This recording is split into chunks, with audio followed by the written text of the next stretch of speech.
ആരും സർഗാത്മകത മാത്രമല്ല ഇക്കാലത്ത് ആലോചിക്കുന്നത്. ഇതെങ്ങനെ ജീവിതത്തെ മുന്നോട്ട് കൊണ്ടുപോകാൻ കൂടി ഇത് സഹായിക്കുമോ എന്നിപ്പോൾ ഇതെല്ലാം പ്രൊഫഷനാണ്. അത് സിനിമയാണെങ്കിലും എഴുത്താണെങ്കിലും എഴുത്തിനെ എങ്ങനെയാണ് അതിനെ ഏറ്റവും നല്ലൊരു പ്രൊഫഷനാക്കി മാറ്റാം എന്ന് ആലോചിക്കുന്ന ഒരു തലമുറയാണ്. അതിനെ തെറ്റു പറയാൻ സാധിക്കില്ല. സമ്പത്ത് അത്രമേൽ എല്ലാത്തിനെയും നിയന്ത്രിക്കുന്നു. ഇതൊരു പ്രൊഫഷനായി സ്വീകരിക്കാൻ പറ്റുന്ന ഒരു മേഖലയാണോ ഈ സർഗാത്മകതയിലൂന്നിയ എഴുത്താണെങ്കിലും? ഇപ്പോൾ സ്ഥിതി മാറിയിട്ടുണ്ട്. മലയാളത്തിന് അങ്ങനെ ഒരു വലിയ സൗഭാഗ്യം ഉണ്ടായത് ഇപ്പോൾ പഴയ കാലത്ത് നോക്കുക, സ്വന്തമായി പുസ്തകം അച്ചടിച്ചിട്ട് കെട്ട് ആക്കി മഹാരാജാസ് കോളേജിൻ്റെ കോമ്പൗണ്ട് പോയിട്ട് കുട്ടികളെ എനിക്കറിയുന്ന ജോലി ഇതാണ്, ഞാൻ കഥ എഴുതും, നിങ്ങൾക്ക് സൗകര്യം ഉണ്ടെങ്കിൽ ഒരു കോപ്പി വാങ്ങുക എന്ന് പറഞ്ഞ് കേശവദേവൊക്കെ ബോട്ട് ചട്ടിയിൽ ബഷീർ പുസ്തകം അച്ചടിച്ച് വിറ്റു.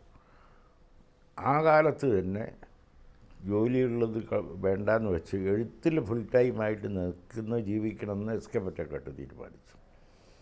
അപ്പോൾ അന്നത്തെ അവരുടെ അതിനോടുള്ള ഒരു ഒരു ഒരു ഒരു ഒരു ഒരു ഒരു പ്രതിബദ്ധത എന്നോ ഒബ്സെഷനോ എന്തോ പറയാവുന്ന. അപ്പോൾ ഇന്ന് മാറി. ഇന്നിപ്പോൾ ധാരാളം പ്രസിദ്ധീകരണശാലകൾ വന്നു.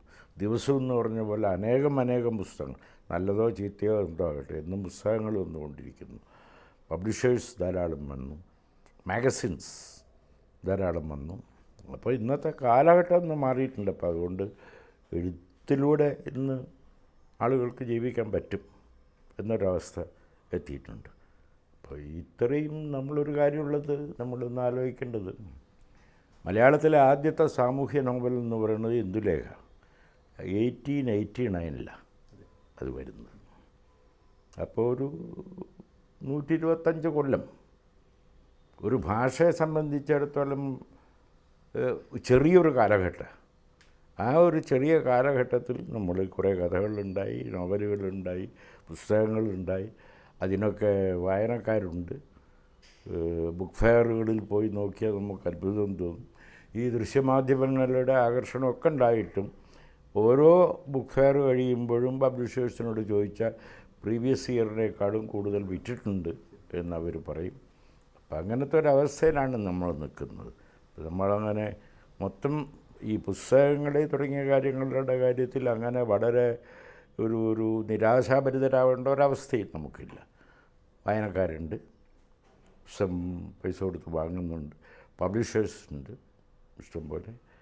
അപ്പം അത് ഒരു മോശമായിട്ടുള്ളൊരു അവസ്ഥയൊന്നുമല്ല. നമ്മുടെ മോശമായ അവസ്ഥ എന്ന് നമ്മൾ ആദ്യം പറഞ്ഞ കാര്യങ്ങളാണ്. അതായത് നമ്മളുടെ പ്രകൃതിയുടെ നാശം, നമുക്ക് ജീവിത സാഹചര്യങ്ങളിലുണ്ടായിട്ടുള്ള ബുദ്ധിമുട്ട്. കോഴിക്കോട് നഗരത്തിൽ താമസിക്കുന്ന ഞാൻ 40 പോലെ അത്രയായി, 70 ഞാൻ ഇവിടെ താമസിക്കാൻ തുടങ്ങുന്നത്. അതിനു മുമ്പേ മാതൃഭൂമിയിൽ വന്നു. 70 ഞാൻ ചെറിയ വീട് വെച്ച് ഇവിടെ താമസിക്കുന്നത്. ഇന്ന് എനിക്കിവിടെ കുടിവെള്ളമില്ല. 5 ദിവസം കഴിഞ്ഞാലും വെള്ളമില്ല. എവിടെയാണ് പൈപ്പ് പൊട്ടിയത് എന്ന് കണ്ടുപിടിച്ചിട്ടില്ല എന്ന് വാർത്ത വായിക്കുന്നു. ഫോൺ ചെയ്താൽ അറിയുന്നില്ല. അപ്പോൾ 700 രൂപയ്ക്കൊക്കെയാണ്, എത്ര അറിയില്ല. നമ്മുടെ ഇതൊക്കെ നോക്കുന്ന വേറെ ആളുകൾ ഒരു ലോറി വെള്ളം, ലോറിയിൽ ലോറി സപ്ലൈ ചെയ്യുന്നവരടുത്ത് വിളിച്ച് പറഞ്ഞാൽ നമ്മൾ ക്യൂവിലാണ്.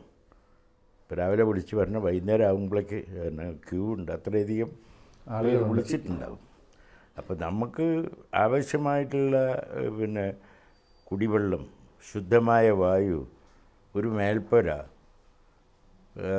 ചികിത്സാ സൗകര്യം, അത്യാവശ്യം ഭക്ഷണത്തിൻ്റെ സൗകര്യം, ഇതൊക്കെയാണ് ഒരു ശരാശരി മനുഷ്യൻ്റെ ആവശ്യങ്ങൾ.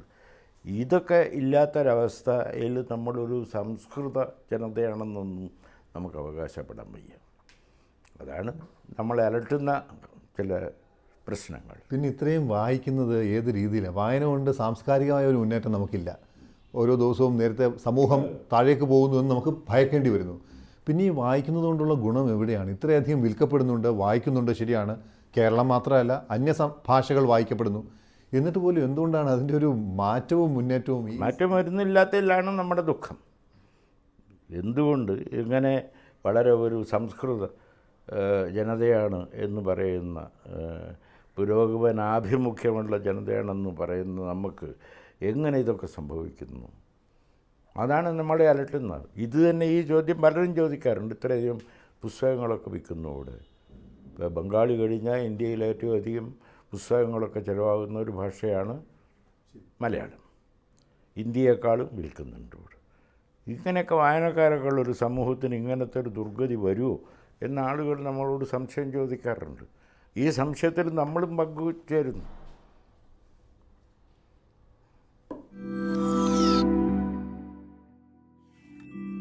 Baby Vita Inside Out brought to you by കൂടുതൽ പോഷകാഹാരങ്ങളോടെ ട്രഡീഷണൽ ബേബി വിറ്റ.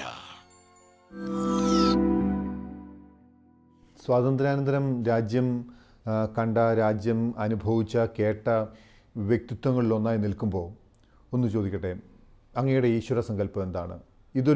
ഇത്തരമൊരു സർഗാത്മകത എപ്പോഴും നമുക്കറിഞ്ഞുകൂടാത്ത ഒന്നിൻ്റെ വരമാണ് എന്ന് കരുതുന്നുണ്ട്. ഇത് ഏത് വിഭാഗമാണെങ്കിലും, കാര്യം ഇതെല്ലാവർക്കും സാധിക്കുന്നതല്ല. എന്താണ് അങ്ങയുടെ ഈശ്വര സങ്കല്പം? എനിക്ക് ഈശ്വരൻ എന്ന് പറഞ്ഞാൽ നമ്മുടെ ഒരു ഈശ്വര സങ്കല്പമുണ്ട്. എനിക്ക് എവിടെയോ ഉള്ള ഒരു പവർ നമ്മളെ അനുഗ്രഹിക്കുന്നുണ്ട് എന്നൊരു തോന്നൽ. അത് മുൻതലമുറയുടെ അനുഗ്രഹമായിരിക്കാം. പക്ഷേ ദൈവമില്ല എന്ന് പറയാൻ വയ്യ. കാരണം എൻ്റെ ചെറുപ്പകാലത്ത് ഈ ധിക്കാരമൊക്കെയായിട്ട് സംസാരിച്ചിരുന്ന കാലത്ത് കൂടി ഞാൻ ഒരു റേഷണലിസ്റ്റ് അസോസിയേഷൻ, അതിൻ്റെ ഒരു സമ്മേളനം കോഴിക്കോട്ട് വെച്ച് നടന്നു. അഖില കേരള സമ്മേളനം, യുക്തിവാദ സമ്മേളനം. അതിൻ്റെ പ്രവർത്തകന്മാർ ഇപ്പോൾ ചെറുപ്പക്കാരിൽ ആരെങ്കിലുമൊക്കെ വന്ന് സംസാരിക്കണം, ഞാൻ നിർബന്ധമായിട്ട് വന്ന് സംസാരിക്കണം എന്ന് പറഞ്ഞു. അപ്പോൾ ഞാനത് സീനിയേഴ്സാണ് വന്നപ്പോൾ ഞാൻ പറഞ്ഞു, നിങ്ങൾക്ക് ഇഷ്ടാവുന്ന കാര്യങ്ങളൊന്നും എനിക്ക് പറയാൻ പറ്റില്ല അവിടെ. വന്ന് പ്രസംഗിക്കണം. അവിടെ ഞാൻ പ്രസംഗിച്ചെന്താ വെച്ചാൽ, ലോകത്തിൽ ഒരു ദൈവവും ഇല്ലയെന്ന് ഞാൻ പറയാം, പക്ഷെ കൊടിക്കുന്നത്ത് ഭഗവതി ഉണ്ടോയെന്ന് ചോദിച്ചാൽ ഉണ്ടെന്ന് പറയും ഞാൻ എന്നാണ് ഞാൻ പ്രസംഗിച്ചത്. അത് ഞാൻ നടന്നു വന്ന സാഹചര്യമാണ്. എൻ്റെ വീട്ടിൽ ഞാൻ കേട്ട കഥകൾ എൻ്റെ അമ്മ, എൻ്റെ മുത്തശ്ശി, എൻ്റെ മറ്റുള്ളവരൊക്കെ പറഞ്ഞു തന്നതിൽ കഥകളുണ്ട്. ആ കഥകൾ കേട്ടിട്ട് വളർന്ന എൻ്റെ മനസ്സിലൊരു അമ്മ സങ്കല്പമുണ്ട് ആ ഭഗവതിയെ സംബന്ധിച്ചിടത്തോളം. ഇത് ഞാൻ ഒരിക്കൽ പറയണ്ടായി. അപ്പം അതുകൊണ്ട് ആര് ഒരു ഉദ്ഭാഷയെ പോലെ നമ്മുടെ കുറ്റങ്ങളും കുറവുകളും അവിടെ ഇരുന്നിട്ട് വിലയിരുത്തുന്നൊരു ദൈവമല്ല. നമുക്ക് അതീതമായിട്ടുള്ള എന്തോ ചില ശക്തികൾ ഉണ്ട്. അപ്പം അതുകൊണ്ടാണ് ഞാൻ ഈശ്വരവിശ്വാസമുണ്ട് എന്നതിൽ പറയുന്നതിൽ എനിക്കൊരു വിഷമമില്ല. അതിലൊരു മോശമായിട്ട് എനിക്ക് തോന്നുന്നില്ല, വളരെ പിന്തിരിപ്പനായിട്ടും എനിക്ക് തോന്നുന്നില്ല. ഞാനൊരു ദൈവത്തിൽ വിശ്വസിക്കുന്നു എന്നുള്ളത്. അങ്ങനെ പറഞ്ഞു. എന്തുകൊണ്ടാണ് ഇതിനിടയിൽ